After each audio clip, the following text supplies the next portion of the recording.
question. Il faut ça. Duo 2. Paul Rumpe, Roch Judicaël Rouanou.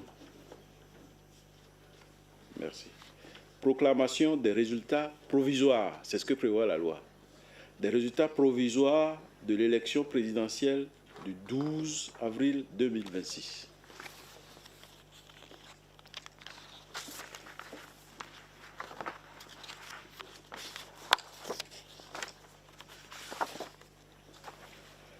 Décision EP 26001 du 16 avril 2026 portant proclamation des résultats provisoires de l'élection présidentielle du 12 avril 2026.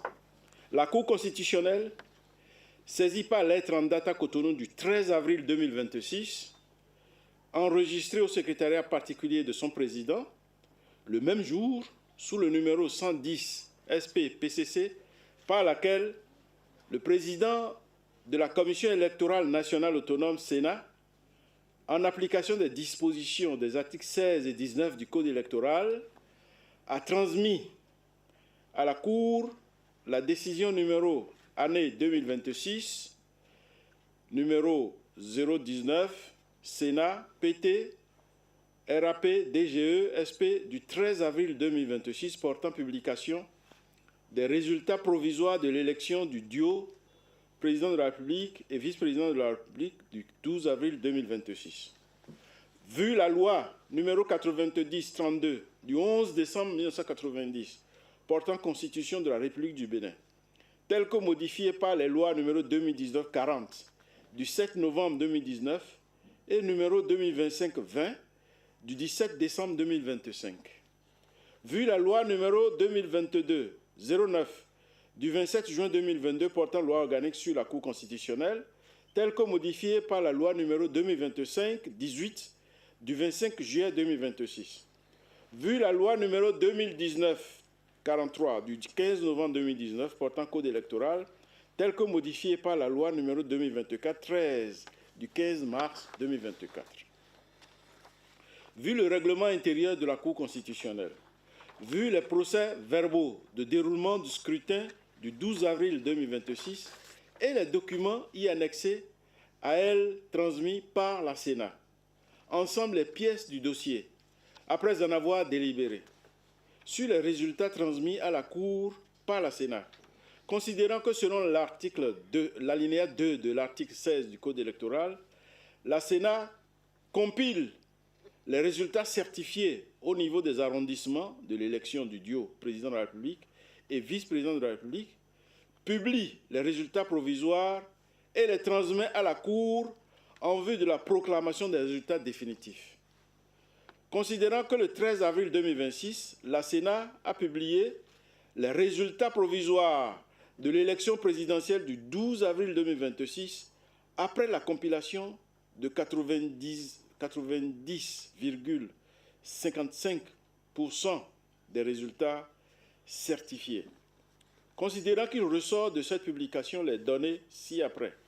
Nombre d'électeurs inscrits, 7 897 287. Nombre de votants, 4 640 454. Suffrages valablement exprimés, 4 522 756. Bulletins nuls, 117 598. Taux de participation, 58,75%. Considérant que ces données ont été confrontées aux résultats du traitement des plis transmis à la Cour par la Sénat et à ceux recueillis sur le terrain par les délégués assermentés de la Cour, qu'il en résulte l'analyse ci-dessous sur la régularité du scrutin. Considérant que l'article 55 alinéa 2 de la loi numéro 2022-09 du 27 juin 2022 portant loi organique sur la Cour constitutionnelle, telle que modifiée par la loi numéro 2025-18 du 25 juillet 2025, dispose, je cite, « La Cour veille à la régularité de l'élection du duo président de la République et vice-président de la République, examine les réclamations, statue sur les irrégularités qu'elle aurait pu par elle-même relever et proclame les résultats du scrutin conformément aux dispositions de l'article 49 de la Constitution. Considérant que, fin de citation, considérant que l'article 49 nouveau de la Constitution prescrit, je cite, « La Cour constitutionnelle veille à la régularité du scrutin et en constate les résultats. L'élection du duo président de la République et vice-président de la République fait l'objet d'une proclamation provisoire. Si aucune contestation relative à la régularité des opérations électorales n'a été déposée au greffe de la Cour constitutionnelle par l'un des candidats dans les 5 jours de la proclamation provisoire, la Cour constitutionnelle déclare le duo président de la République et vice-président de la République définitivement élu. En cas de contestation, la Cour constitutionnelle est tenue de statuer dans les 10 jours de la proclamation provisoire. Sa décision emporte proclamation définitive ou annulation de l'élection. Si aucune contestation n'a été soulevée dans le délai de 5 jours et si la Cour constitutionnelle estime que l'élection n'était entachée d'aucune irrégularité de nature à en entraîner l'annulation, elle proclame l'élection du duo président de la République et vice-président de la République.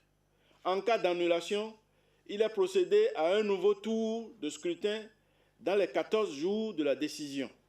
Fin de citation. Qu'il ressort de cette disposition que la Cour est compétente pour apprécier la régularité de l'élection du duo président de la République et vice-président de la République, sanctionner les irrégularités susceptibles d'en affecter la sincérité, la transparence ou la crédibilité, puis proclamer les résultats provisoires, statuer sur les recours éventuels et déclarer le duo président de la République et vice-président de la République définitivement élu ou annuler l'élection.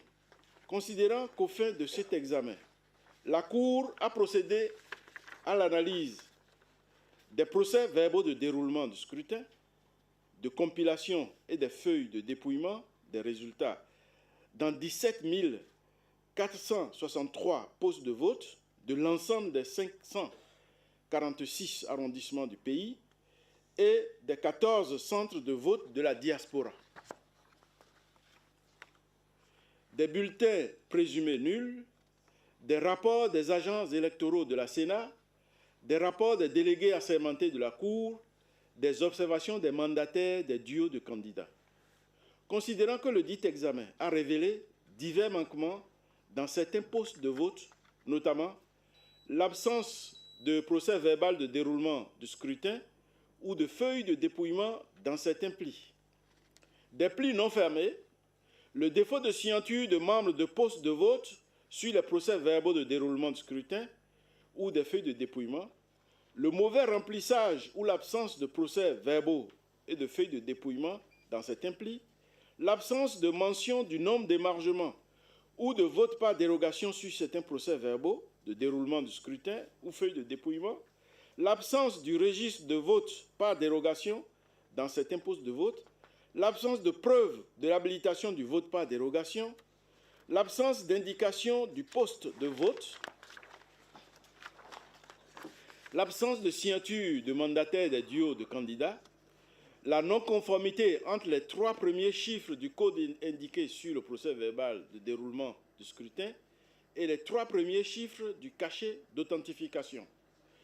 Des incohérences chiffrées entre le nombre d'inscrits, de votants et de suffrages valablement exprimés, des cas de bourrage d'urnes, des discordances entre pictogrammes et chiffres arabes, le défaut de mise en annexe des bulletins présumés nuls, la précocité ou le retard de l'ouverture de certains postes de vote, des bulletins avec commentaires, sans choix, avec plusieurs choix, portant marque distinctive, barrés ou comportant un choix à cheval sur les 2 logos. Des perturbations momentanées du scrutin dans quelques postes de vote. Que certains de ces manquements ont conduit à des annulations et ou des redressements de vote. Que, bien qu'ayant affecté les résultats des postes et centres de vote concernés, ces irrégularités ne sont pas de nature à altérer la sincérité, la transparence et la crédibilité du scrutin dans son ensemble. Qu'il y a lieu de déclarer le scrutin présidentiel du 12 avril 2026 régulier. sur le taux de participation. Considérant que la compilation des résultats du scrutin sur l'ensemble des postes et centres de vote se présente comme ci-après. Au niveau des postes de vote du territoire national, nombre d'électeurs inscrits 7 835 203, nombre de votants 4 991 918, nombre de bulletins nuls 131 541. Au niveau des centres de vote de la diaspora, nombre d'électeurs inscrits 62 084, nombre de votants 28 483, nombre de bulletins nuls 518, qu'il en résulte que le nombre d'inscrits total est de 7 897 287 et le nombre total de votants de 5 020 401, que dès lors le taux de participation s'élève à 63,57%. 63,57%. Sur l'élection du duo président de la République et vice-président de la République, considérant qu'au terme des dispositions de l'article 45 nouveau de la Constitution, le duo président de la République et vice-président de la République est élu à la majorité absolue des suffrages exprimés. Si celle-ci n'est pas obtenue au premier tour du scrutin, il est procédé à l'organisation d'un second tour. Sont admis au second tour les deux duos de candidats ayant recueilli le plus grand nombre de suffrages au premier tour de scrutin. Fin de citation. Que la majorité absolue des suffrages valablement exprimés est constituée par la moitié des voix plus une voix. Qu'en l'espèce, les suffrages valablement exprimés étant de 4 853 746 voix, la majorité absolue s'établit à 2 426 874 voix. Que les résultats obtenus dans l'ensemble des postes et centres de vote par les deux duos de candidats en lice se déclinent ainsi qu'il suit. Duo Kossi Mbweke Romuald Wadayi, Mariam Chabi Talata, 4 575 449 voix, soit 94,27%. Duo Paul Hunkwe Roch Judicaël Onwanou, 278 297 voix, soit 5,73%. Qu'il résulte de ces résultats que le duo Kossi Mbweke Romuald Wadayi, Mariam Chabi Talata a obtenu 4 575 449 voix, soit plus de la majorité absolue des voix. Qu'il s'ensuit que le duo Kossi Mbweke Romuald Wadayi, Mariam Chabi Talata a recueilli la majorité absolue des suffrages requises pour être proclamé élu dès le premier tour du scrutin. En conséquence, article 1er déclare que l'élection présidentielle du 12 avril 2026 est régulière. Article 2 proclame élu provisoirement dès le premier tour du scrutin M. Kossi Mbweke Romuald Wadayi, président de la République. Madame Mariam Chabi Talata, vice-présidente de la République. Article 3 dit que la présente proclamation des résultats provisoires ouvre droit au profit des candidats à l'exercice des recours devant la Cour dans le délai de 5 jours à compter de sa notification. La présente décision sera notifiée à M. Kossi Mbweke Romuald Wadayi, à Mme Mariam Chabi Talata, à M. Paul Hunkwe, à M. Roch Judicaël Onwanou, au président de la Commission électorale nationale autonome, au président de l'Assemblée nationale, au président de la République et publié au journal officiel. Ont siégé et signé à Cotonou le 16 avril 2026 M. Kossi Dorothée Sosa, président, Nicolas Lucas Poyasoba, vice-président, Mathieu Gbeblodo Adjovi, membre, Vincent Kodjo Akakpo, membre, Michel Adjaka, membre, Mesdames Aléa Gouda Bako, membre, Dandi Nyamou, membre.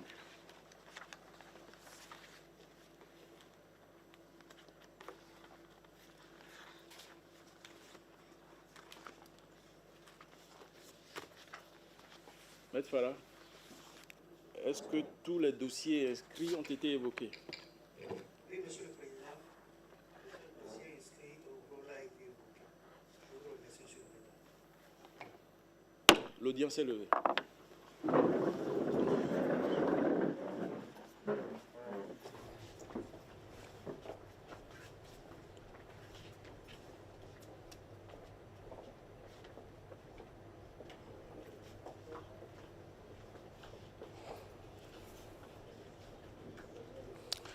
Et voilà vient donc fixer le peuple béninois et l'électorat, les populations qui étaient donc aux urnes le dimanche dernier.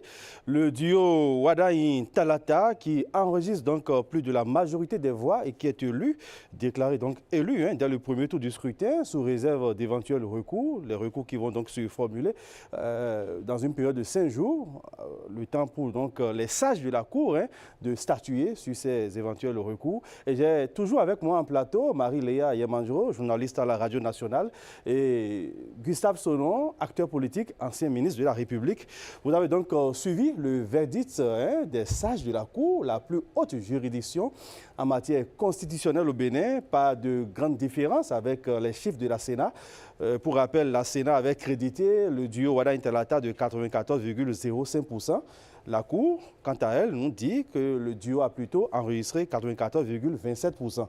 Quant au duo Humpé-Rouanou, que la Sénat avait crédité de 5,95% des suffrages exprimés, la Cour constitutionnelle nous dit plutôt que ce duo a engrangé 5,73% des voix à l'occasion du scrutin présidentiel du dimanche dernier. Gustave Sonon, lecture et analyse. Bien, merci beaucoup. Bon, ça fait quand même une grande joie. C'est vrai qu'il faut préciser que la Sénat, en proclamant les résultats provisoires, avait bel et bien dit que c'est environ 90% du taux de dépouillement. C'est ce qui justifie cette différence du taux de participation que nous avons observé. Quand j'avais entendu 58%, alors que dans les milieux ruraux, comme je le disais à l'entame, nous avons dépassé les 80%, j'étais un peu étonné. Mais aujourd'hui, ça fait quand même ça fait de la joie. Je profite de l'occasion pour féliciter mon candidat parce que ce n'était pas gagné d'avance parce qu'il fallait battre campagne quand même. Nous avons battu campagne pendant les 15 jours.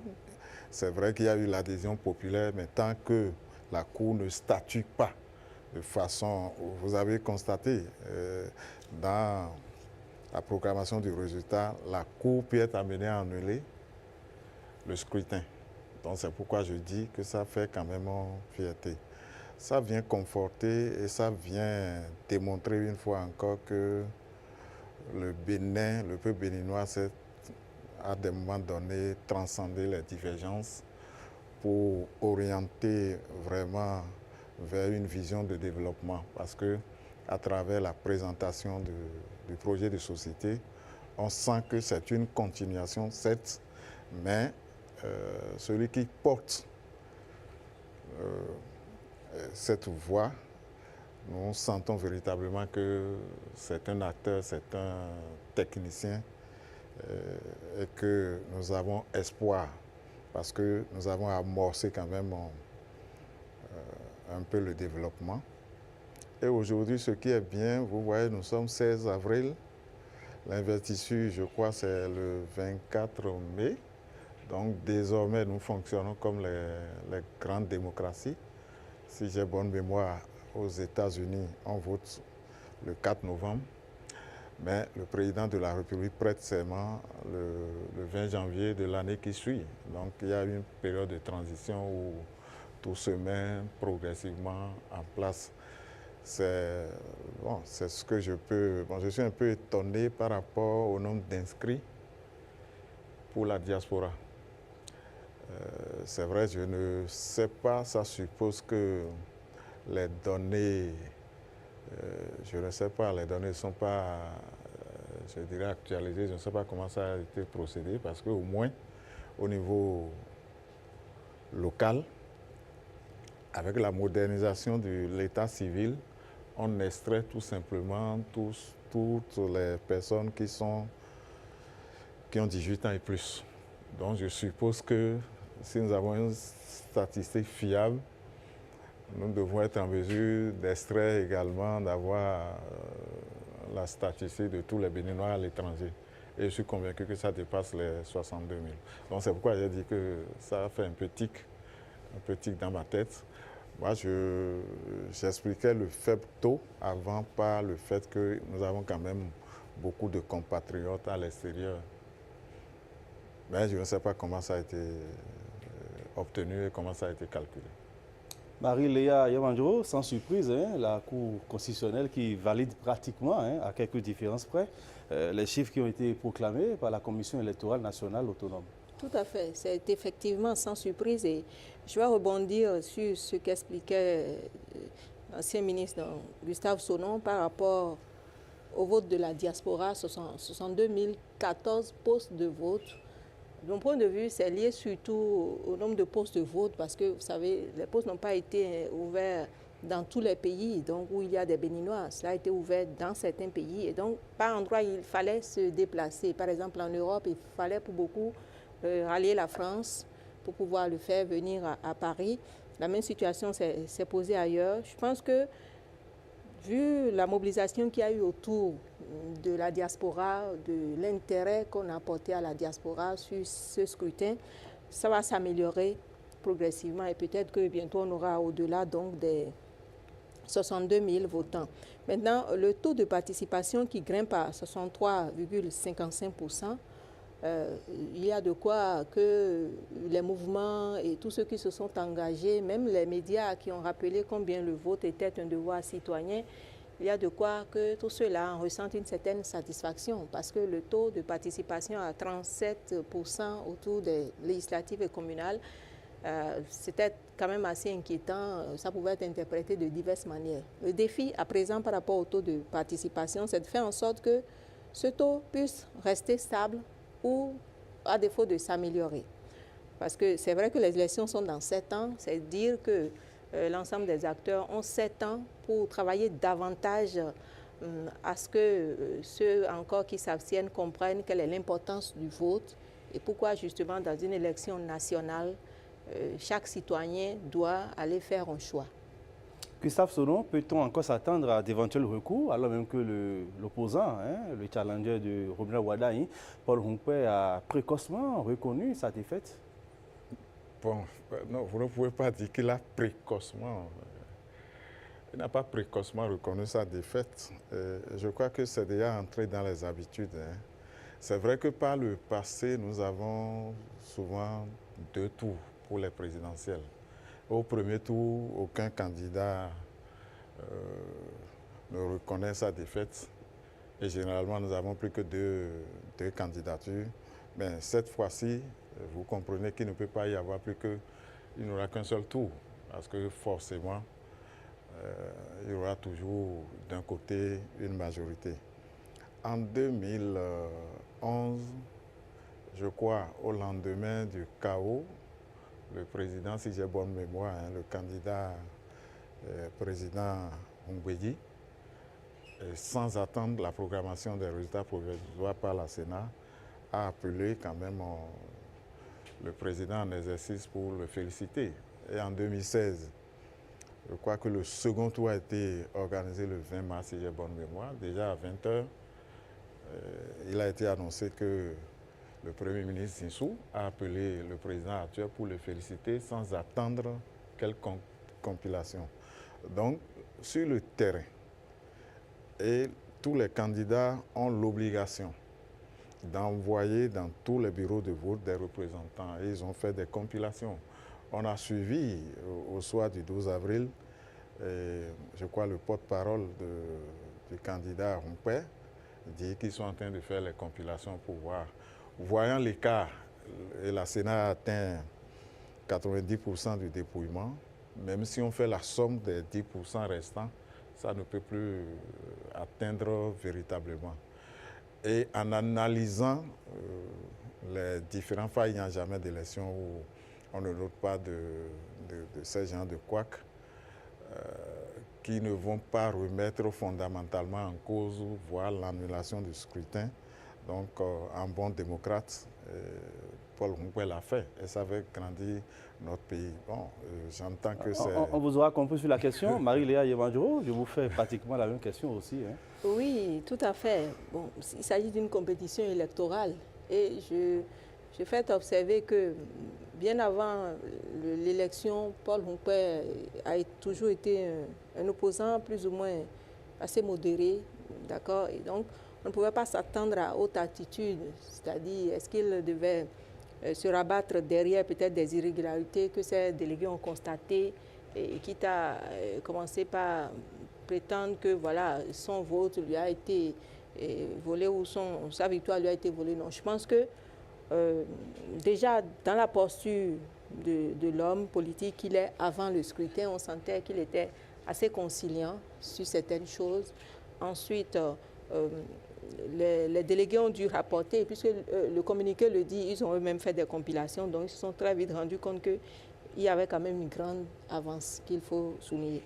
Par rapport aux irrégularités dont tu as fait cas à la Cour constitutionnelle, absence de procès verbal, pli non fermé, mauvais remplissage et tout, moi je pense qu'il est utile qu'on retravaille la formation des agents électoraux, parce que ça revient souvent. Et même si c'est 5 ou 10 votes qui ont dû être annulés de ce fait, c'est quand même des votes des citoyens. Et donc l'objectif, c'est de faire en sorte qu'il y ait vraiment une amélioration qualitative du système d'organisation. Que le travail soit plus minutieux à ce niveau. Que surtout les agents soient mieux formés et mieux conscientisés, parce qu'il s'agit quand même de plus de 50 000 personnes qui sont sollicitées. Les autres années, ils avaient l'occasion de faire l'exercice, comme l'expliquait l'ancien ministre Gustave Sonnon, plus régulièrement. Désormais, c'est des élections générales, donc ils referont encore cet exercice-là 7 ans en 2033. C'est-à-dire que beaucoup ont peut-être eu le temps d'oublier. Le souhait, c'est que le système soit vraiment perfectionné, en tout cas mieux accessible à ces agents électoraux, que la Sénat puisse faire ce travail de fond pour que ces irrégularités ne puissent plus amener à annuler ou à redresser. En tout cas, le redressement ne s'est pas fait trop ressenti, mais l'annulation, c'est des votes des citoyens qui sont annulés. Merci à vous, chère Marie-Léa Yemandjoro. Je le rappelle, vous êtes chroniqueuse politique, vous êtes journaliste à Radio Bénin, la radio nationale. Merci à vous également, Gustave Sonnon, acteur politique. D'accord, je voulais oui? dire un mot sur... Très rapidement. Okay, hein. Je voulais dire un mot sur les annulations. Il faut dire qu'il va falloir que la Sénat commence par situer un peu les responsabilités pour décourager ces genres de choses. Mais il y a des situations où parfois c'est l'ignorance. Hein, parce que moi, j'ai observé quelque part où le président du bureau de vote a fait démarrer effectivement à 6h45, mais pour lui, bon, c'était tout à fait normal parce qu'il est allé chercher les urnes, le matériel. À 6h30, il était déjà sur les lieux. Il y a 45 qu'il a ouvert. Non. Les gens étaient là, ils le bousculaient pour dire nous allons à la messe, etc. Les gens ont été formés pour le code qui est uni par bureau de vote. Je m'étonne que vraiment on ait cité des tas de choses et on connaît qui est à tel, pour commencer par décourager parce que il faudra donc désormais veiller à tout cela. Oui. Mais il faut commencer par sévir. Merci bien, merci à vous, Gustave Sonnon.